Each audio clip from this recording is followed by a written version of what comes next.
নমস্কার, welcome to success কি academy. Success কি একাডেমি ইউটিউব পরিবারে তোমাদের সকলকে অনেক অনেক স্বাগত জানাই। ভাই, তোমরা অনেকদিন থেকে বলছিলে যে আরপিএফ নতুন ভ্যাকেন্সি কবে আসবে। দাদা, রেল নিয়ে কিছু বলো, তুমি তো রেলে জব করো, তো রেল সম্পর্কে কিছু বলো, রেলওয়ে নতুন আপডেট কবে আসবে। তো ফাইনালি তোমাদের আরপিএফ এর ভ্যাকেন্সি চলে এসেছে, যদিও এটা ভ্যাকেন্সি অনেক কম, ভ্যাকেন্সি বললে ভুল হয়ে যাচ্ছে, অনেক কম ভ্যাকেন্ট রয়েছে, ঠিক আছে।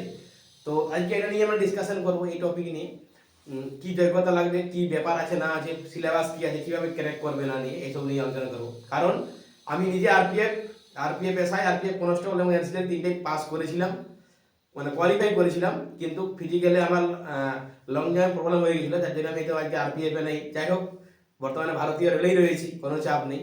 তো চলো, বেশি কথা নয়, এটা নিয়ে আমরা কিছু বলবো তোমাদের, ঠিক আছে। তো তোমাদের ভ্যাকেন্সি কত দিয়েছে দেখুন, তোমাদের ভ্যাকেন্সি বেরিয়েছে 2250টা। কত ভ্যাকেন্সি দিয়েছে? 2250টা ভ্যাকেন্সি দিয়েছে। এর মধ্যে তোমাদের কি আছে না, কনস্টেবল আছে। এর মধ্যে তোমাদের কি আছে? কনস্টেবল আছে, আর কি রয়েছে, আর এসআইও রয়েছে, ঠিক আছে। এই 2250টা ভ্যাকেন্ট রয়েছে, এর মধ্যে তোমাদের কনস্টেবল রয়েছে আর এসআইও রয়েছে। দেখো কি বলেছে এর মধ্যে না, কনস্টেবল এসআই দুটোই রয়েছে। আর কি বলেছে না, বয়স কি হতে হবে। এর মধ্যে কি রয়েছে না, 2000 রয়েছে তোমাদের কনস্টেবলের ভ্যাকেন্ট, 2000 রয়েছে কনস্টেবলের ভ্যাকেন্ট, আর 250 রয়েছে কি এসআই এর ভ্যাকেন্ট, ঠিক আছে। তো এই ফিজিক্যালটা একটু কঠিন হয়, এই ফিজিক্যালটা একটু ইজি হয়, এটা হচ্ছে ডিফারেন্স, ঠিক আছে। তো এরপর দেখো কি বলেছে এখানে, ভালো করে আমি বলে দিচ্ছি। কনস্টেবলের জন্য কি দরকার তোমার না, মাধ্যমিক পরীক্ষা পাস হতে হবে, মাধ্যমিক পরীক্ষা পাস হতে হবে। আর এসআই জন্য কি লাগে? এসআই জন্য আমাদের লাগবে যে কোনো শাখাতে গ্র্যাজুয়েট হতে হবে। কি হতে হবে? গ্র্যাজুয়েট, ঠিক আছে। যে কোনো শাখাতে কি হতে হবে? তোমাদেরকে গ্র্যাজুয়েট হতে হবে, কলেজ পাস করে থাকতে হবে। সে তুমি আর্টসে হোক বা সায়েন্স থেকে হোক বা ইঞ্জিনিয়ারিং থেকে হোক, যে কোনো থেকে তুমি করতে পারবে, ওকে।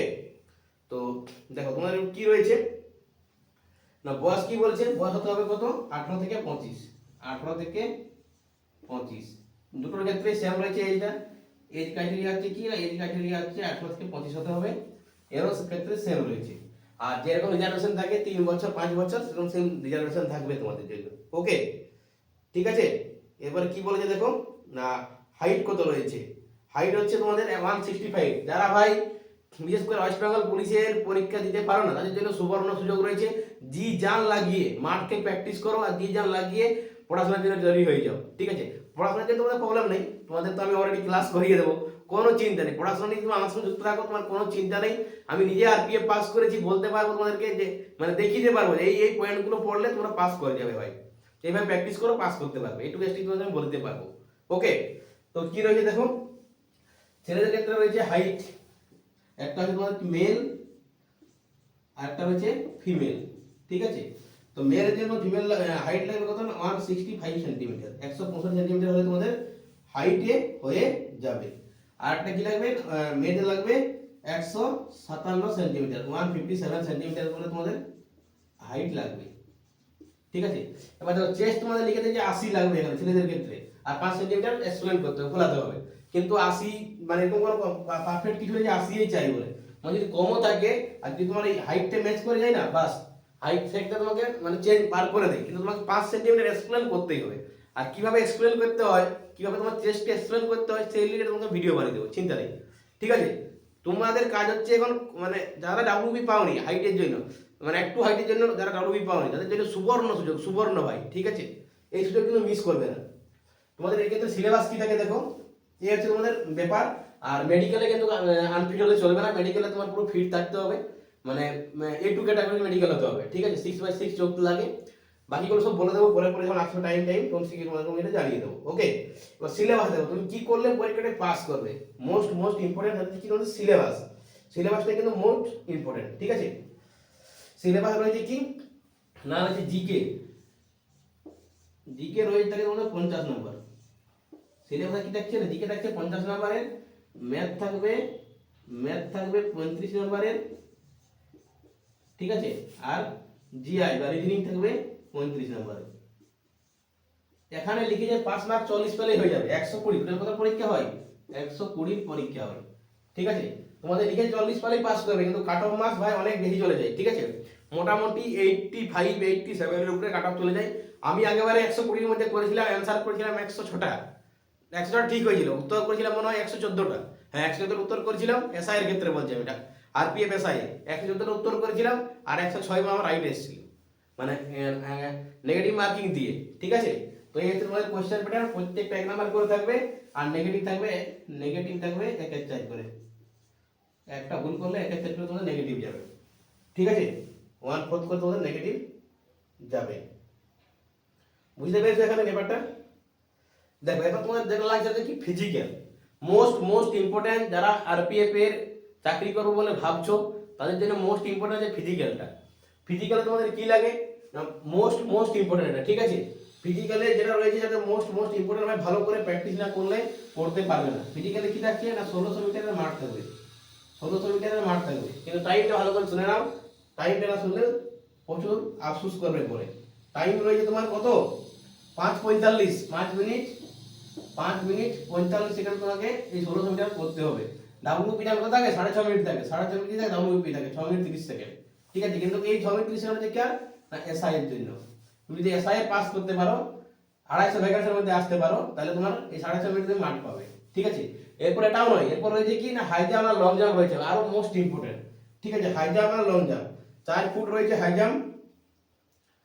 হাই জাম্প রয়েছে কত, 4 foot high jump.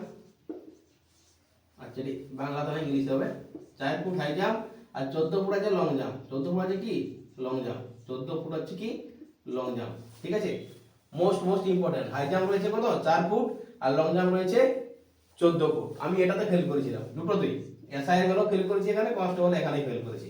Running by 5:45 করে নিয়েছিলাম, তখন কিন্তু মোটা ছিলাম না, তখন একটু রোগা ছিলাম। ঠিক আছে, পরে চাকরি করার পর মোটা হয়ে গেছি।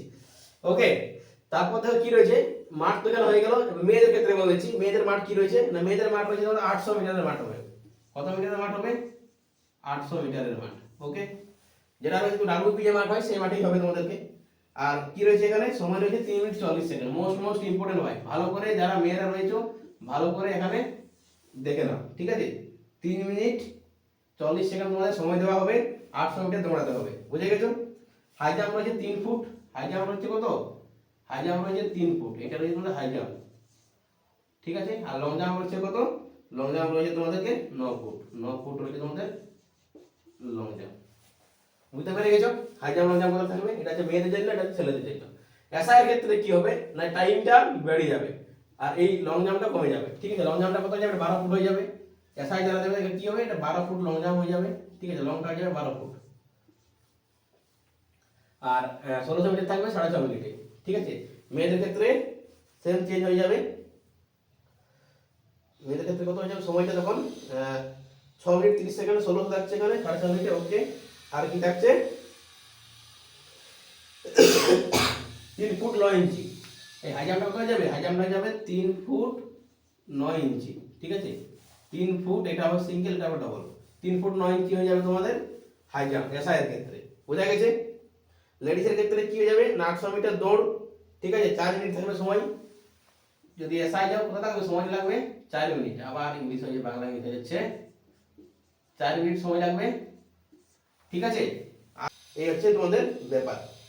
তো দেখো, রানিং করতে পারবে একবারই, রানিং করতে পারবে কবার, একবার মাঠ ঘোরালে যা হলো হয়ে গেল। এসআই এর ক্ষেত্রে তোমার সেম, কনস্টেবলও সেম। কিন্তু ভাই লং জাম্প আর হাই জাম্পের ক্ষেত্রে তুমি দুটো করে চান্স পাবে, দুটো করে চান্স হবে। হাই জাম্প লং জাম্প কি পাবে, দুটো করে চান্স। যদি তুমি পাস করে যাও তখন কি হবে, ডিভি হবে, ডকুমেন্ট ভেরিফিকেশন। আর ডকুমেন্ট ভেরিফিকেশন হয়ে গেলে তোমার কিন্তু ফাইনাল মেরিট লিস্টে নাম চলে আসবে। ঠিক আছে, এই হচ্ছে আমাদের আরপিএফ এর কমপ্লিট প্রসেস। যদি কারো কোনো এখানে কোনো কোয়েশ্চেন থাকে তো আমাকে করতে পারো, কারণ আমি নিজে মাঠ করে এসেছি, পুরো জায়গাটাকে এক্সপিরিয়েন্স আছে আমার। আসানসোল লোকাল স্টেডিয়ামে মাঠ ছিল, কমপ্লিট এখানে এক্সপিরিয়েন্স রয়েছে, কিভাবে হয় না হয় কমপ্লিট জানি। ঠিক আছে, তো যদি কারো কোনো কোয়েশ্চেন থাকে আমাকে করতে পারো, আমি তোমাদেরকে উত্তর দেওয়ার চেষ্টা করবো। আর তোমাদের চিন্তার কোনো কারণ নেই, এই প্রশ্নটাকে আমি এটা এটা ভালো করে তোমরা নিজেরা করবে। এই দুটো প্রশ্নকে আমি তোমাদের সুন্দর করে করিয়ে দেবো, পুরো প্রিভিয়াস ইয়ার ধরে ধরে তোমাদেরকে আমি করিয়ে দেবো, কোনো চাপ নেই। ঠিক আছে, ম্যাথ আর জিআই তোমাদেরকে আমি পুরো প্রিভিয়াস ইয়ার ধরে ধরে করিয়ে দেবো, কোনো চাপ নেই। এখানে তোমাদের 120 মধ্যে স্কোর মোটামুটি 100 দেখাই তোমাদের আমি করিয়ে দেবো। তোমরা যদি কন্টিনিউ আমাদের সঙ্গে যুক্ত থাকো, চ্যানেলের সঙ্গে যুক্ত থাকো। ওকে, তো এইটুকুই তোমাদেরকে বলার। যারা ডাব্লিউবি পাওনি তাদের জন্য সুবর্ণ সুযোগ, কারণ এখানে হাইটটা অনেক কম করে 165 সেন্টিমিটার আর 157 সেন্টিমিটার। লেডিসের ক্ষেত্রে। ঠিক আছে, বুঝতে পেরেছো? এনি কোয়েশ্চেন যদি কারো কিছু থাকে আমাকে কোয়েশ্চেন করতে পারো ভাই, কারণ কমপ্লিট তো বললাম তোমাদেরকে, মানে ওই তো এই শীতের সময় মাঠ ছিল, হ্যাঁ একটা গরমের সময় মাঠ ছিল, এসআইয়ের মাঠ ছিল গরমের সময়, এই আরপিএফ এসআইয়ের মাঠটা ছিল, ঠিক আছে, আর কনস্টেবলের মাঠটা ছিল শীতের সময়। তো দুটোই আমার খুব এক্সপিরিয়েন্স রয়েছে এখানে, কি কষ্টটা না ভোগ করেছিলাম, আর যখন মানে হয়নি কি কষ্ট পেয়েছিলাম মন থেকে, মানে পুরো চোখ থেকে জল চলে এসেছিল, পুরো কাঁদছিলাম বসে বসে ওখানে, যখন লং জাম্পে হয়নি। ওটা অন্য একদিন কোনোদিন শেয়ার করবো তোমাদেরকে, ওকে? তাহলে এই হচ্ছে কেস, যদি কোনো কোশ্চেন থাকে আমাকে কোশ্চেনটা করবে, আমি তোমাদের কোশ্চেনের উত্তর দেওয়ার চেষ্টা করবো। চলো আজ ক্লাস আমরা এখানে রাখছি, tata bye bye, good night.